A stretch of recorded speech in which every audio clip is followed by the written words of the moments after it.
Okay, here we are at beautiful Shasta Lake. Bit of a mud hole this time of year, but time to load up the bikes. We've got all of our stuff in the back of a truck. You can keep it strapped on the jet ski, but we're actually going to load it up from the truck today. We've got the hose. Now, for our purposes, we're going to put the hose in the leg well. We're going to put the Jetovator on the back of the ski, and we're actually going to use the dust cap or block off cap that comes with it so that we can idle out and not have to worry about taking off from the dock. So I'm going to put the cap on first, and now that means all the thrust has been directed out the back of the jet ski. We're going to grab the bike, throw it on the back of the ski. Obviously you've got to remember to put the drain plugs in before you launch.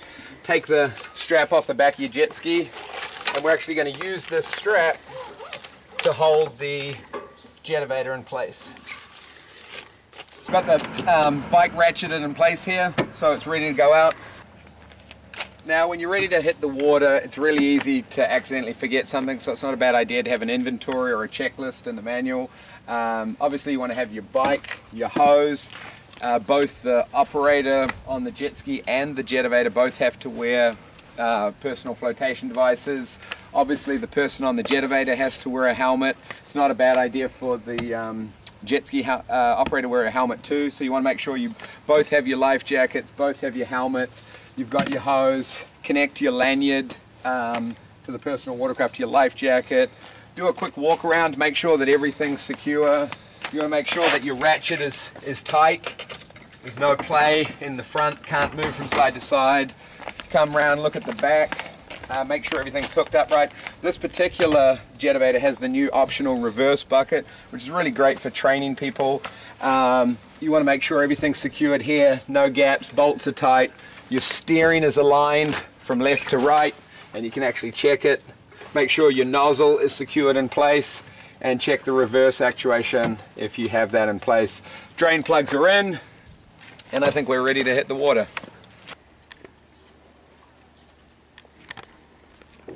Now if you're learning the Jetovator for the first time, or you're training someone else to operate it, it's a lot easier to do some dock training before you put anyone in the water.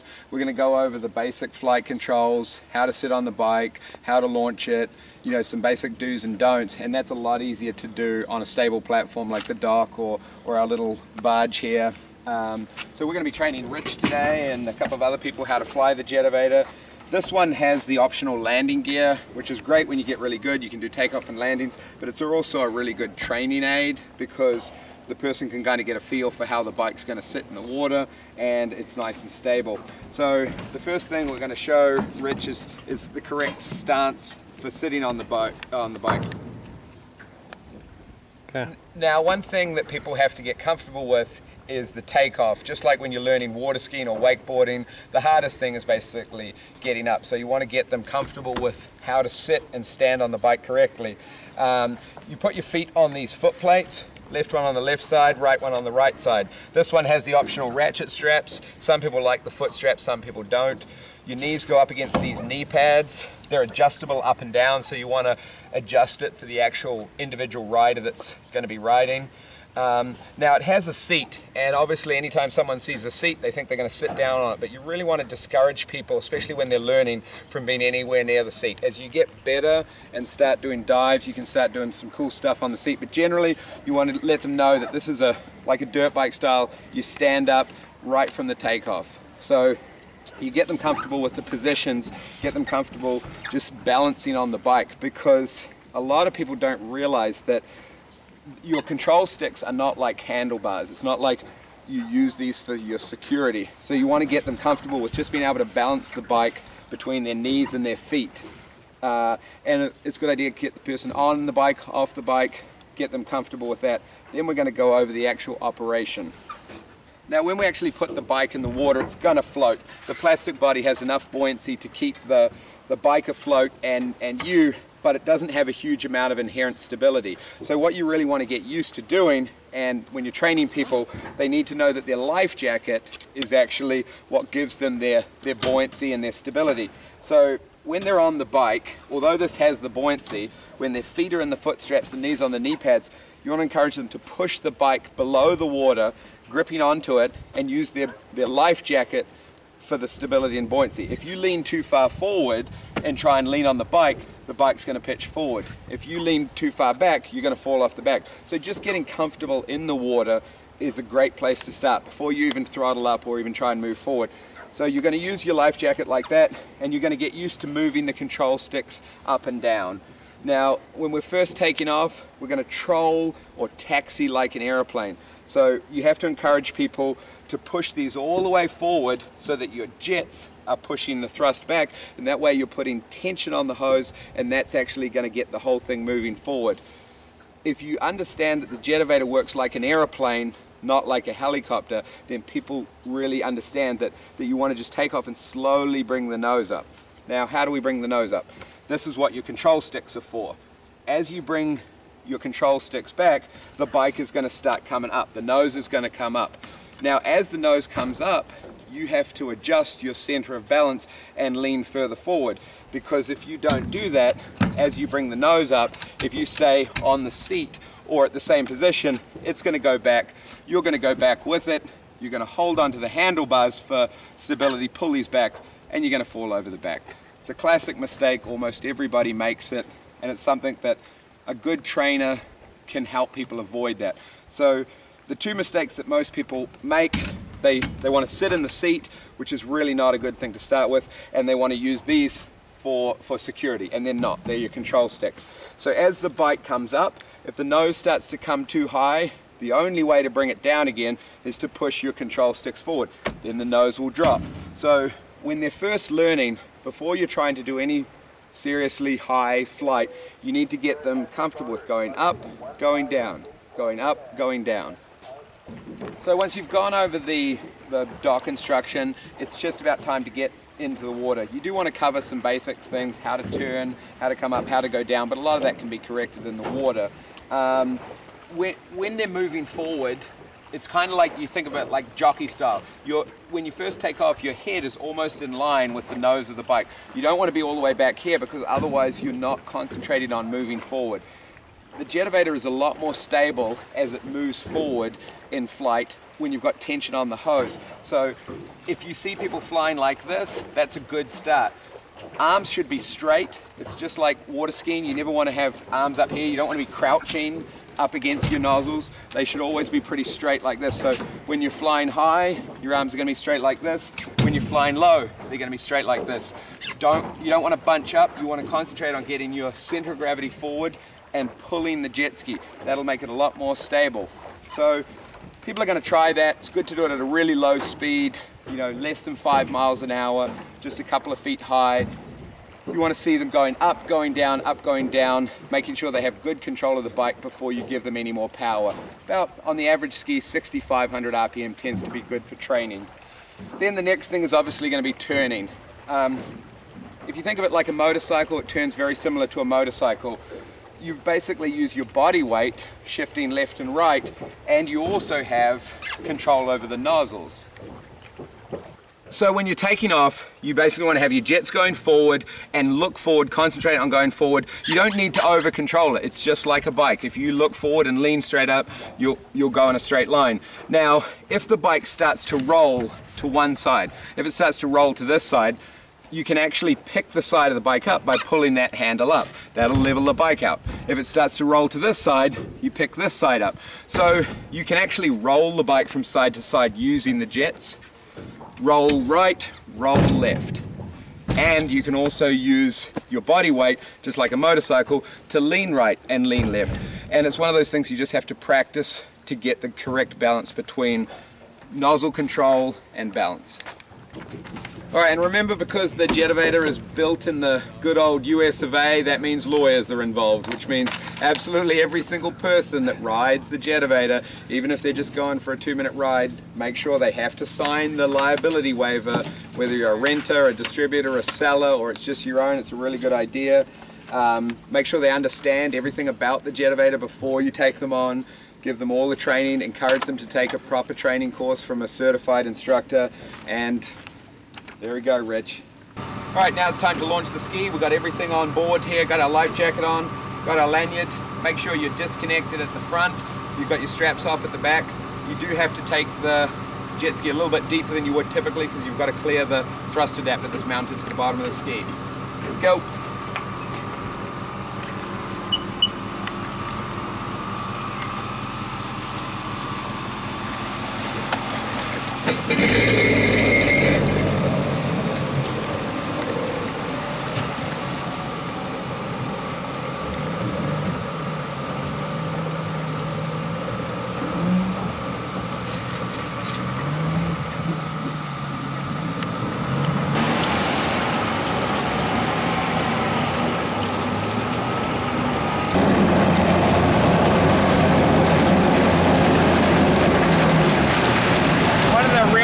Advantages of the Jetovator is you have full control of the jet ski, so you can steer it like a regular jet ski to get out of the no wake zone.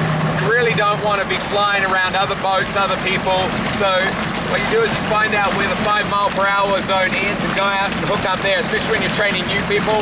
Go out and find a spot in the lake or the ocean where you're not going to bother anyone.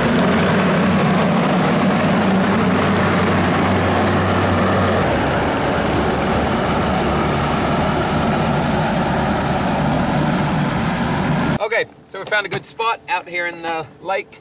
Everything's on board. So I'm gonna now get in the water, set up the hose, set up the bike, ready for flying.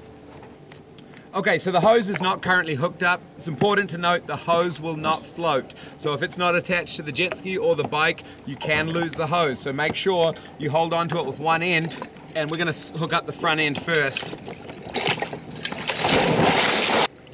Okay, so I'm going to pull off the block off cap, real easy, just 2 cams. You won't necessarily have the pins in that. Make sure you secure that, don't lose it in the water. Again, that will sink. Take your cam lock. I pull the pins out. There's 2 securing pins. You won't be able to undo the cams without them on. Pull out the pins, hold on to those. Push both the cams to the top position and slide it on the cam lock. Push it on as far as you can get and then just pull the cam levers down. Okay, so the cam locks are pushed down all the way against the hose. You can see it there. I got the 2 pins. It can be hard to find the holes, but you'll track them down, put one in at a time, slide it in, come around to the other side, and slide it in there. And then the cams can't pull off. Okay, so after you've got the front end hooked up, come around to the back. I find it a lot easier to do before the bike's in the water, so it's still strapped on here. You can just get in the water, reach around, and pull the pins out. Cams forward, and click it on.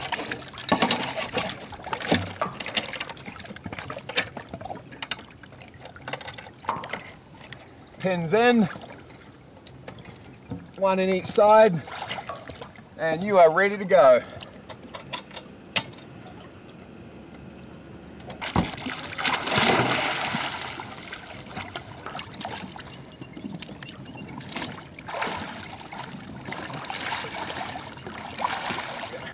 Now, in the interest of making it easier to take off, having the hose lay out flat and not have a whole lot of twists in it makes it a lot easier. And we're going to show you how to fold the hose in half and roll it up so that when you pull it out, the whole hose will just unfurl and you won't have any kinks in it. Now, I'm just going to re-go over the stuff that we showed people on the dock. I haven't got my helmet on at this stage just so I can show you how to do it, but anytime anyone's in the water with the bike, they should have the helmet on. To get on the bike, just come up behind it, push it beneath you, and climb on it this way. You want to locate the foot pads, put your feet on the foot pads, knees on the knee pads. Now, I can hold on to these for security, but I'm using my life jacket for buoyancy. I can push the bike beneath me, I can grab it with my knees, I can flick it around, and see, I'm not actually having to use my hands to hold the bike. If you can get used to this before you have any power in the hose, it makes it a lot easier to get up. So like we mentioned on the dock, getting the right position from the get-go makes it so much easier to get up. I'm not sitting in the seat, I'm actually standing up. I've got my arms straight. I'm holding onto the bike, but I'm gripping the bike with my knees, and I'm basically leaning just slightly forward. Then when the throttle operator gives it gas, the bike's gonna shake around a little bit while it primes, but once it's got thrust, I wanna push these jets all the way forward so I start taxiing in that direction. I wanna look where I'm going. I don't want to try and fly. I want to taxi until I pick up enough speed that I'm slowly going to pull back on the control handles to lift the nose up. I'm not sitting in the seat. If I feel myself going over backwards, I don't want to grip the bike. I want to push the jets forward, and that's going to bring the nose down and pick up speed again. When you're training someone new to operate the Jetovator, sometimes it's helpful to get in the water like this and show them the takeoff procedure so that they can learn from you. So I'm just going to show you here. I've got my knees on the knee pads, foot on the foot pads. I'm going to push my jets as far forward as I can to the point that my forearms are actually sitting on top of the nozzles. That way all the thrust from the nozzles is being directed backwards. That's going to push me forward and help me to taxi. I'm leaning forward and standing up a little bit, kind of in a crouching position, straight arms. I've got my knees securely against the knee pads, and that's how I'm finding my balance. And then the throttle operator is going to give you a thumbs up, ready to go, and you start taxiing forward. Now, typically we don't have any communication device between the Jetovator operator and the watercraft operator. That is an option that you can look into where you can actually have communication. Really good idea if you're running a rental or training facility. But generally we just use hand signals, just like water skis. Now, sometimes people won't feel comfortable taking their hands off the controls, although it is actually pretty easy. So you want to go over some head signals for people, like if the Jetovator operator is uncomfortable running it and they shake their head like that, that signals to the watercraft operator to bring them down slowly.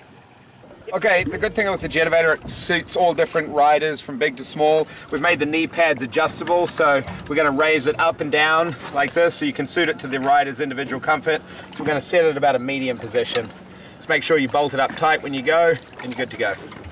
All right, we're here with Amy. This is her first ride on a Jetovator. You excited about this? Very. Okay. Nervous. All right, you've already gone over the ground training. We've gone over a few rules, so climb on it first and we'll show you a few things. We adjusted the knee pads, took them down for you a little bit. Okay, good. So what you want to do is lean in, right? Don't sit in the seat. Now, in the water, it's kind of going to be a bit buoyant like that. You're going to use your life jacket for buoyancy. Put your hands on the control sticks. And then when you take off, you want to push these forward.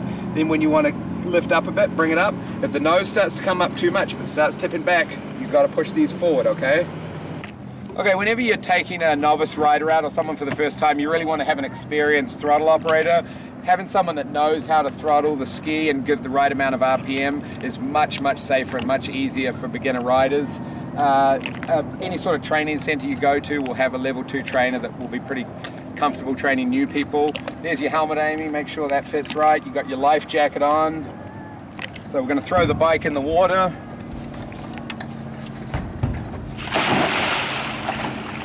Okay, so in the starting position, you don't want to be in the seat. You want to push the bike beneath you and lean forward just a little bit. Then what you're going to do is push your jets forward, right? So you're going to have your arms straight. Always keep your arms straight so the jets are pointing backwards, because you actually want to create tension on the hose and pull the jet ski. Now you're going to take off like an aeroplane, not like a helicopter. So I don't want you to try and go straight up and fly. I want you to concentrate on just moving forward, and then just like an aeroplane, slowly bringing the nose up. And then if it starts going back too much, you have to lean forward and also push your jets forward, right? Now remember, these aren't like regular handlebars, so if you start to fall over the back, don't hold on to them because they'll just make you backflip over the back, okay? So remember, jets forward and just slowly bring it up. Okay, now we're going to go over throttle control at a later stage, but what Sean's going to be doing is he's not actually going to be following Amy, he's actually going to go off in another direction to straighten the hose out, and then that way Amy will actually pull the jet ski with her. Okay, so jets, hands forward, not in the seat, remember, sit, lean forward a bit and get ready to crouch. There you go.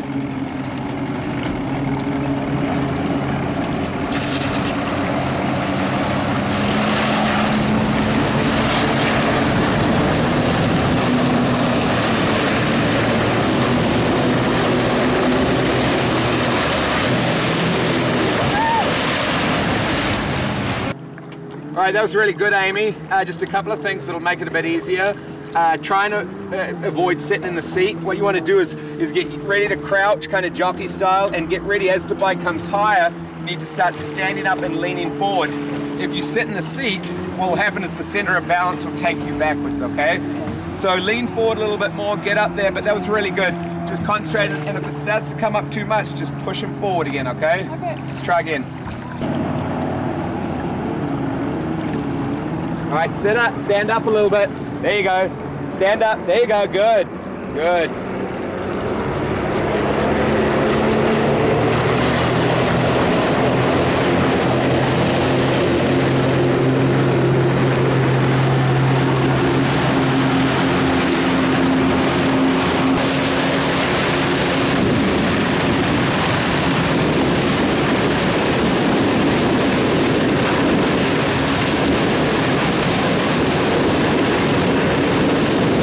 right, great job. That was perfect. Really, really good. You had good control going up and down. Now, as you start going higher, the bike's going to come up at a steeper angle, so that's where you really have to stand up all the way. You were kind of crouching like this, which was good. You were out of the seat, but now what you want to do is as you come higher, lean up, right up like this, and you can fly at standing position. If it starts to go back too much, just push him down and go back to the crouching position, okay? The other thing we're going to try is we're going to try a bit of turning, okay? Now, just like a bicycle, you just lean it into a turn, it'll turn left, lean it into a turn, it'll turn right. But you can also use your jets. So if you want to bank turn pretty quickly, just like a steering wheel, lift that side up, you'll roll that way, lift this side up, you'll roll that way, okay?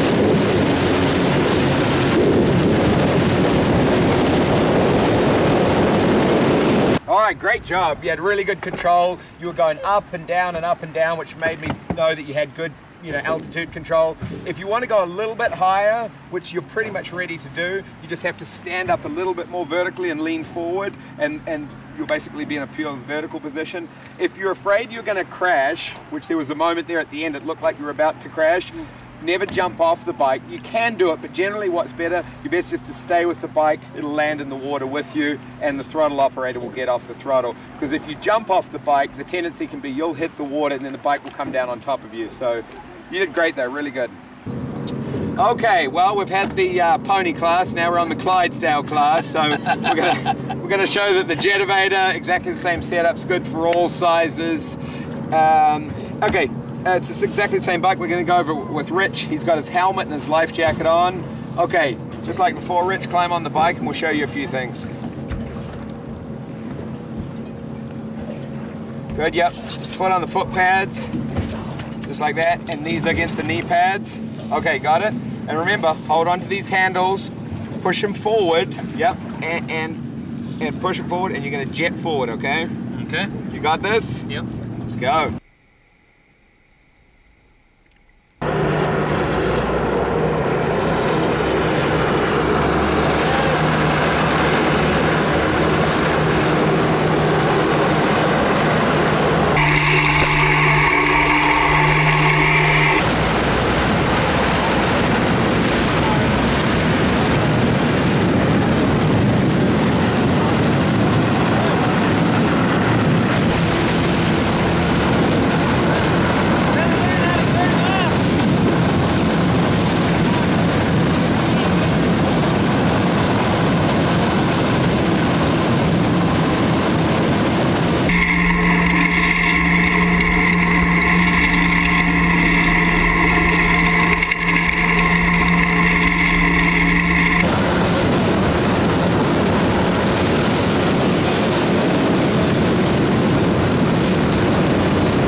Badass, you did great. I loved it! Well, we're going to go over throttling for just a moment here. First things to remember is always be wearing your life jacket, of course. Sometimes it's a good idea to have a helmet on as well if the rider's a little more advanced. But since we're doing first timers today, just a life jacket should be fine. Make sure your lanyard's secure to your jacket before you plug it in. Usually I'll just start them off at 25% to begin with, which is translates into about 5 miles an hour, just to get them planing through the water, just to get enough speed to where they can actually bring it up and down, maybe 3 or 4 feet off the water at first. If they seem very comfortable with that, if they're not very shaky, you know, like they look like they're in control, then you can start to gradually sneak it up on them. We do a head signal as well, so if they want more throttle, you give them a yes, but I mean, still, at that point, it's up to you to assess their skills and determine whether or not they can have it, you know. Another key thing to remember is you basically have to keep your eyes on them at all times, and if they look like at any point that they're going to come over backwards, you don't want to necessarily hit the kill switch unless things go really wrong. You can kind of feather the throttle, so let off of it as they're coming back, you know, and then kind of get on it as they regain control and start to level out the nose of the bike. You can kind of, you know, bring it up a little bit, so just to save them from crashing. Okay, another crucial element of this is to remember is you are not actually in control of the actual height of the bike. That's up to the rider, except for the fact that if you limit their throttle, it kind of caps their height. Like if I had it at 50%, they can only go to a certain height. They can still go up and down, have full articulation of motion, but if I don't give them, you know, more throttle, then they don't go higher. You know, like I said, you make an assessment of their skills as they look more comfortable, they're getting a little more loose on there. You can start to bring the throttle up, or if they ask for it and you feel like they're competent, then you can bring their throttle up a little bit more to 75% and then up on into 90%. Okay, now what we're going to go over is priming the hose. So as you can see, the rider's relation to me is a little too close, so I have to actually start the ski and go in the opposite direction of her to actually prime the hose, what we call prime the hose, you know, bring full tension into the hose. So I'm going to start the ski, I'm going to go away, and then when I'm all the way away from her, rather than continuing in an opposite direction, I just cut off to about a 90-degree angle and circle around her until she's ready to get up. Okay, so the jet ski operator is actually heading the opposite direction to straighten out the hose. Now, you don't want to pull them backwards, so when the hose is just about under tension, he's going to start making the turn, and then when he's about 90 degrees, he's going to bring the throttle on steadily, prime the hose, and it'll start pulling forward.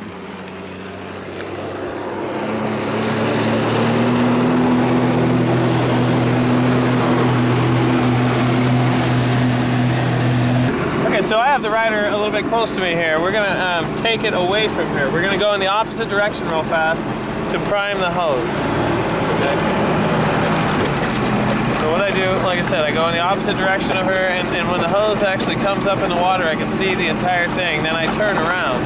I'm going at about a 90-degree angle away from the front of her right here. So I slowly start to get on the throttle. Slowly start to get on it. She's propelling forward, so I can start to follow them in.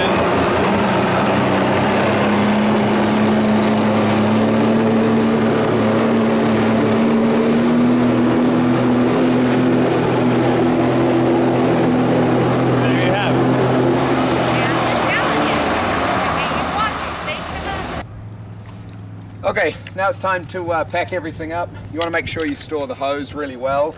You just unclip it from the bike end, pull the pins out, undo the cams. You want to let all the water drain out of it. So if you're on a boat ramp or an uphill, just pull the hose out and let it drain out the other end. Then we're going to disconnect the jet ski end, pull the pins out and disconnect it.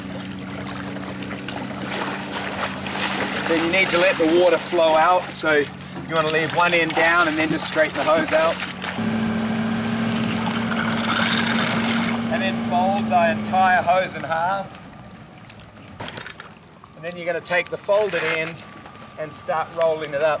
And the reason you want to do this is so that when you unroll it, the whole thing unrolls without getting any twists in it.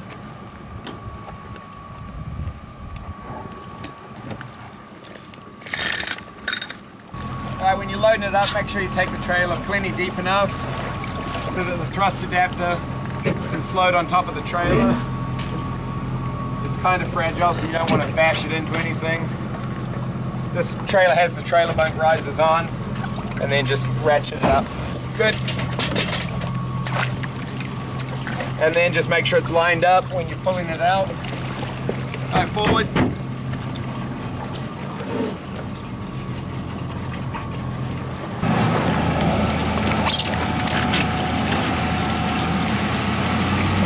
Okay, once you got it loaded up, a good idea. Pull drain plugs out, let any water that got inside it, and remember always to strap it down.